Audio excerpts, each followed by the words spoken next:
దేవుని వాక్యము ఒక వ్యక్తిని ప్రభావితం చేస్తుంది.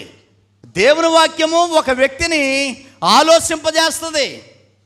దేవుని వాక్యము ఒక వ్యక్తిని నిర్ణయాలు తీసుకునేటట్లుగా ప్రేరేపిస్తుంది.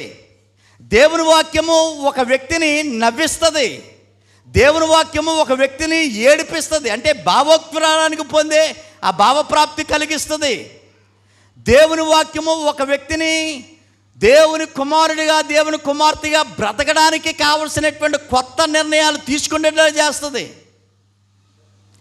దేవుని వాక్యము ఒక వ్యక్తిని దైవాశీర్వాదాలు పొందుకునేటట్లుగా చేస్తుంది.